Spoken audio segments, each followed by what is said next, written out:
दोस्तों, आप में से बहुत सारे लोग मेरी ही तरह सेल्फ टॉट आर्टिस्ट होंगे और एज अ बिगिनर हमें बहुत सारी परेशानियों का सामना करना पड़ता है। तो उनमें से बहुत सारी परेशानियों से मैं ऑलरेडी गुजर चुका हूँ, तो मैं आपकी परेशानियों को अच्छे से समझ सकता हूँ।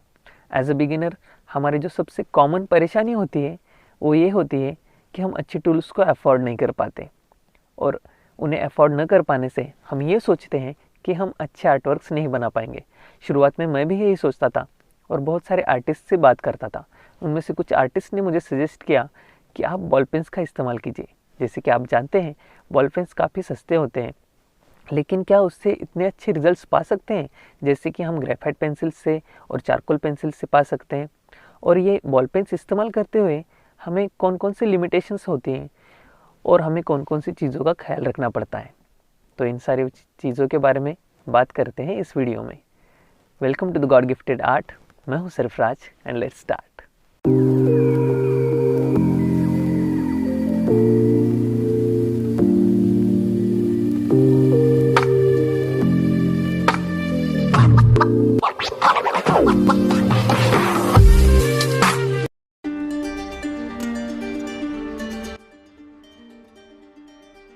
शुरुआत में थोड़ी देर के लिए कैमरा एंगल गलत हो गया था, इस वजह से थोड़ी देर के लिए आपको परेशानी होगी, मगर आगे जाकर मैं उस एंगल को सही कर लेता हूँ और आप अच्छे से ड्राइंग देख पाएंगे।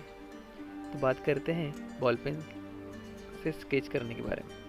बॉल पेन से स्केच करने के बारे में सबसे जो आपको इम्पोर्टेंट बात ध्यान में रखनी है वो ये है कि आप कोई भी गलती नहीं कर सकते, क्योंकि पेंसिल्स की तरह आप बॉल पेन्स की ड्राइंग को इरेज नहीं कर पाएंगे किसी भी इरेजर से।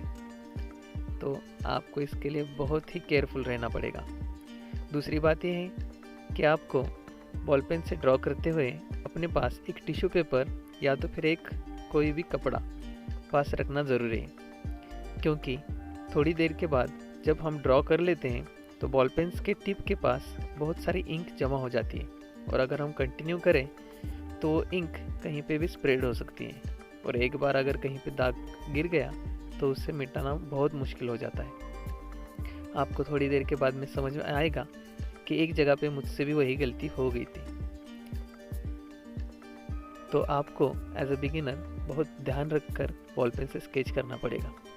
बॉल पेन्स की सबसे अच्छी बात जो होती है कि ये बहुत ही डार्क होते हैं, और आप इनको हल्के हाथ से अगर यूज़ कर ले तो ये काफ़ी लाइट शेड भी आपको दे देते हैं। तो एक ही बॉल पेन में आप लाइट शेड भी पा सकते हैं और डार्क शेड भी।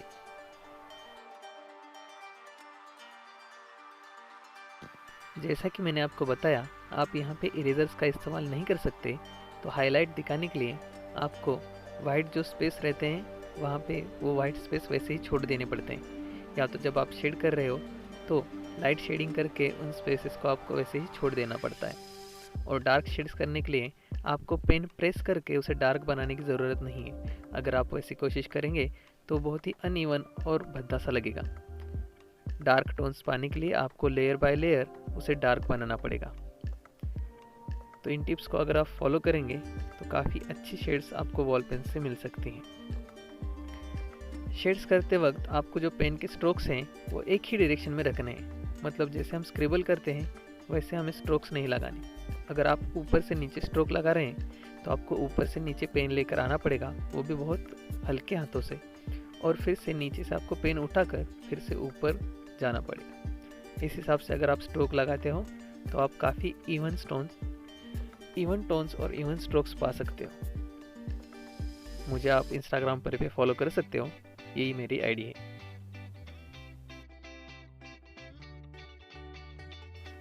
अगर आप भी बॉल पेन से स्केच करने के बारे में सोच रहे हैं तो मैं आपको एक बात बता दूं, आपको बॉल पेन से स्केच करने के लिए बहुत पेशेंस रखना ज़रूरी है। पेंसिल्स की तरह आपको यहाँ पे क्विक रिजल्ट्स नहीं मिलेंगे, आपको बहुत देर तक के लिए लेयर बाय लेयर काम करना पड़ेगा। तो आखिर में इसके रिजल्ट्स कैसे दिखते हैं आप खुद कमेंट बॉक्स में बता दीजिएगा। यहाँ तक वीडियो देखने के लिए थैंक यू।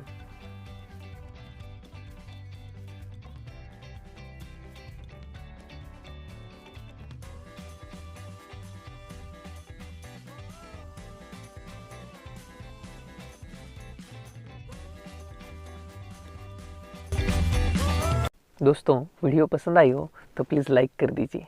कोई और लाइक करे ना करे, मुझे कोई गम नहीं, मगर आपका एक लाइक मेरे लिए 1 मिलियन से कम नहीं। तो प्लीज़ लाइक कर दीजिए, अच्छा लगता है। और ऐसी ही आर्ट रिलेटेड वीडियोस देखने के लिए हमारे साथ बने रहिए। Don't forget to subscribe, comment and share. Keep drawing, take care.